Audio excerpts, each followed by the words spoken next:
ಇದೇ ಸ್ಫೋಟದ ವಿಚಾರಕ್ಕೆ ಸಂಬಂಧಪಟ್ಟ ಹಾಗೆ ಕಾಂಗ್ರೆಸ್ ನಿರೀಕ್ಷೆಯಂತೆ ಮತ್ತೊಂದು ಸ್ಫೋಟಕ ತಿರುವನ್ನು ಕೂಡ ಕೊಟ್ಟಿದೆ. ಅದೇನು ಅಂತ ಅಂದ್ರೆ ಬಿಹಾರ ಚುನಾವಣೆಗಾಗಿ ಸ್ಫೋಟ ನಡೆದಿರಬಹುದು. ಯಾಕಂದ್ರೆ ಎರಡನೇ ಹಾಗೆ ಕೊನೆ ಹಂತದ ಚುನಾವಣೆ ನಡೆಯೋದಿತ್ತು, ಅದರ ಹಿಂದಿನ ದಿನನೇ ಇಂಥದ್ದೊಂದು ಸ್ಫೋಟ ಆಗಿದೆ ಅಂತ ಅಂದ್ರೆ ಬಹುಶಃ ಜನರ ಅಟೆನ್ಷನ್ ಅನ್ನ ಸ್ಫೋಟದ ಕಡೆಗೆ ಸೆಳೆದು ಅದಾದ ನಂತರದಲ್ಲಿ ಬೇರೆ ತರಣ ಅಂತ ಒಂದು ಮೆಸೇಜ್ ಪಾಸ್ ಮಾಡಿ ಚುನಾವಣೆ ಗೆಲ್ಲಬೇಕು ಅನ್ನುವಂಥ ನಿಟ್ಟಿನ ಪ್ರಯತ್ನ ಇದು ಅಂತ ಹೇಳಿ ಕಾಂಗ್ರೆಸ್ ಆರೋಪವನ್ನ ಮಾಡಿದೆ. ಆದರೆ ಬಿಜೆಪಿ ನಾಯಕರುಗಳು ಕೈಪಡೆಗೆ ತಿರುಗೇಟನ್ನ ಕೊಡ್ತಿದ್ದಾರೆ. ಹಾಗಾದ್ರೆ ನಮ್ಮ ರಾಜ್ಯ ರಾಜಕಾರಣದಲ್ಲಿ ಇದೇ ಸ್ಫೋಟದ ವಿಚಾರವಾಗಿ ನಡೀತಾ ಇರುವಂತ ವಾಗ್ಯುದ್ಧ ಏನು, ನೀವೇ ನೋಡಿ.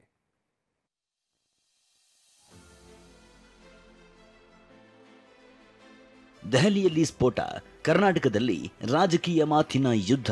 ಚುನಾವಣೆ ಒಂದಿನ ಮುಂಚೆ ಹೆಂಗಾಯ್ತಿದು? ಎಲೆಕ್ಷನ್ ಆದ್ಮೇಲೆ ಇಡಬೇಕಿತ್ತು ನೀನು ಅಂತನ ಇವ್ರದ್ದು ಉದ್ದೇಶ. ಅಧಿಕಾರಕ್ಕಾಗಿ ಏನು ಬೇಕಾದರೂ ಬಳಸ್ಕೊಂತಾರೆ, ಏನಾದ್ರು ಮಾಡ್ತಾರೆ. ಕಾಂಗ್ರೆಸ್ಗೆ ಯಾಕೆ ಲಾಭ ಆಗಬಾರ್ದು? ಬಾಂಬ್ ಸ್ಫೋಟ ಪೆಲ್ಗಾಮ್ನ ಕೂಡ ಏನು ಪುಸ್ತಂದಿಲ್ಲ ಟುಸ್ತಂದಿಲ್ಲ. ಪುಲ್ವಾಮಾ ಮುಗೀತು, ರೆಡ್ ಫೋರ್ಟ್ ಮುಗೀತು, ಈಗ ಯಾರು ರಾಜೀನಾಮೆ ಬೇಡ ಅಂತ 350 ಜನ 400 ಜನ ಸತ್ತೋದ್ರಲ್ವಾ ಮುಂಬೈ ಬ್ಲಾಸ್ಟ್ ಅಲ್ಲಿ. ಮನಮೋಹನ್ ಸಿಂಗ್ ರಾಜೀನಾಮೆ ಕೊಟ್ಟ. ಯಾರು ರಾಜೀನಾಮೆ ಕೊಟ್ಟರು? ದೆಹಲಿ ಸ್ಫೋಟ, ಬಿಹಾರ ಚುನಾವಣೆ, ಈ ಎರಡು ವಿಚಾರಗಳು ರಾಜ್ಯ ರಾಜಕಾರಣದಲ್ಲಿ ಸದ್ದು ಮಾಡ್ತಿದೆ. ಸ್ಫೋಟ ಸಂಭವಿಸಿದ 2 ದಿನಗಳ ಬಳಿಕ ರಾಜ್ಯ ಕಾಂಗ್ರೆಸ್ ಹೊಸದೊಂದು ಬಾಂಬ್ ಸಿಡಿಸಿದೆ. ಸ್ಫೋಟಕ್ಕೂ ಬಿಹಾರ ವಿಧಾನಸಭಾ ಚುನಾವಣೆಗೂ ಒಂದಕ್ಕೊಂದು ತಳುಕು ಹಾಕುತ್ತಿದೆ. ವಿಷಯ ಏನಂದ್ರೆ, ಇಂತಹದ್ದೊಂದು ಅನುಮಾನವನ್ನ ವ್ಯಕ್ತಪಡಿಸಿದ್ದು ಸಿಎಂ ಆರ್ಥಿಕ ಸಲಹೆಗಾರ ಬಸವರಾಜ ರಾಯರೆಡ್ಡಿ. ಆದರೆ ಈ ಯೋಚನೆಯನ್ನ ಸಿಟಿ ರವಿ ಕರಪ್ಟ್ ಮೈಂಡ್ ಅಂತ ಕರೆದಿದ್ದಾರೆ.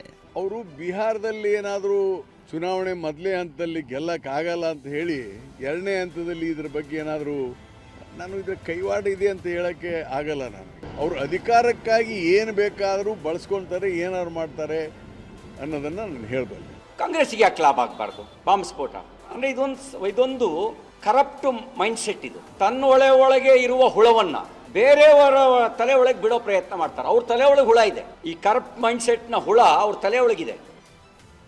ಇಷ್ಟು ಮಾತ್ರ ಅಲ್ಲ, ಸಚಿವ ಜಮೀರ್ ಅಹಮದ್ ಖಾನ್ ಕೂಡ ರಾಯರೆಡ್ಡಿ ಮಾತಿಗೆ ಧ್ವನಿಗೂಡಿಸಿದ್ದಾರೆ.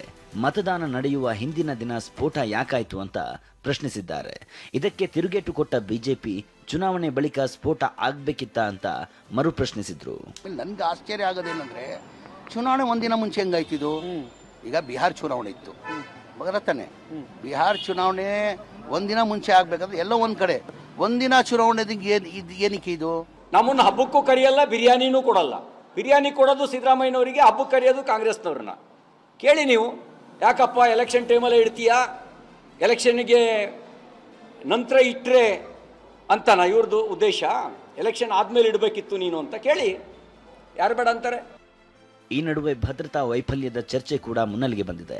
ಕಾಂಗ್ರೆಸ್ನ ಈ ಆರೋಪಕ್ಕೆ ಪ್ರತಾಪ್ ಸಿಂಹ ಯುಪಿಎ ಅವಧಿಯ ಸ್ಫೋಟ ಹಾಗೂ ದಾಳಿಗಳನ್ನು ಮುಂದಿಟ್ಟಿದ್ದಾರೆ. ಇದಕ್ಕೆ ಕಾಂಗ್ರೆಸ್ ಕೂಡ ಅಂಕಿ ಸಂಖ್ಯೆಯ ದಾಳ ಹೊರಡಿಸಿದೆ. ನಮ್ಮ ಸೆಕ್ಯೂರಿಟಿ ಏನಿದೆ, ಆ ಸೆಕ್ಯೂರಿಟಿ ಇವತ್ತು ಅನೇಕ ಕಡೆ ಹೇಳ್ತಾ ಇದ್ದಾರೆ, ಎಲ್ಲವನ್ನೂ ಕೂಡ ಬೇರೆ ಬೇರೆ ಕಡೆಯಲ್ಲಿ ನಾವು ಇದನ್ನು ಸೀಸ್ ಮಾಡಿದ್ದೀವಿ, ಕೆಮಿಕಲ್ ಇದನ್ನು ಸೀಸ್ ಮಾಡಿದ್ದೀವಿ ಅಂಥೇಳಿ. ಸೊ ಇದು ಭದ್ರತಾ ವೈಫಲ್ಯ ಕೂಡ ಆಗ್ತದೆ.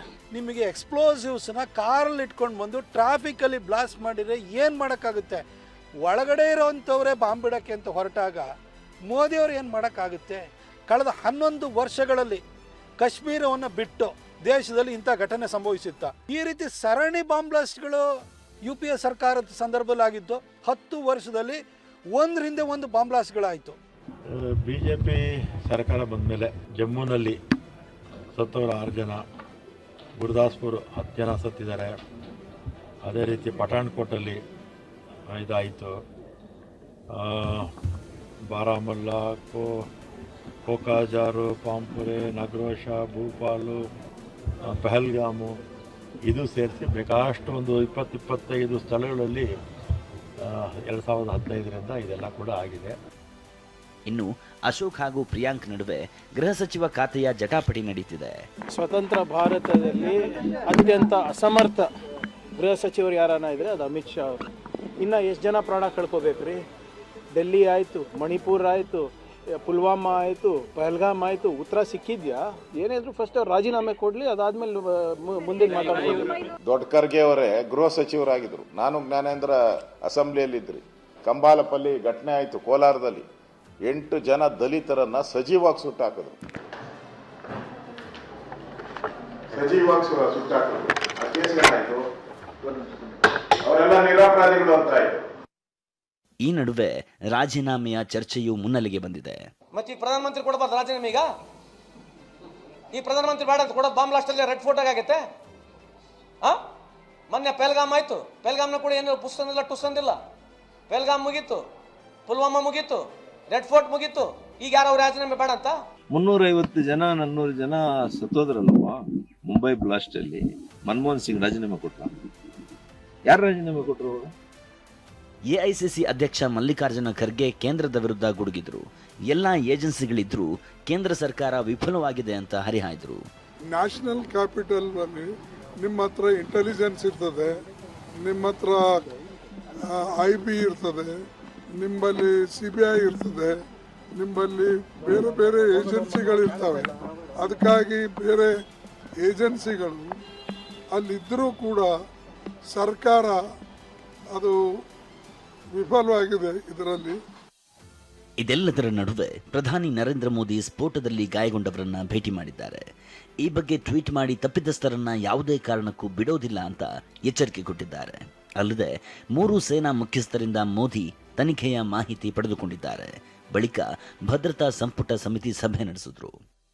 Bureau report, TV9.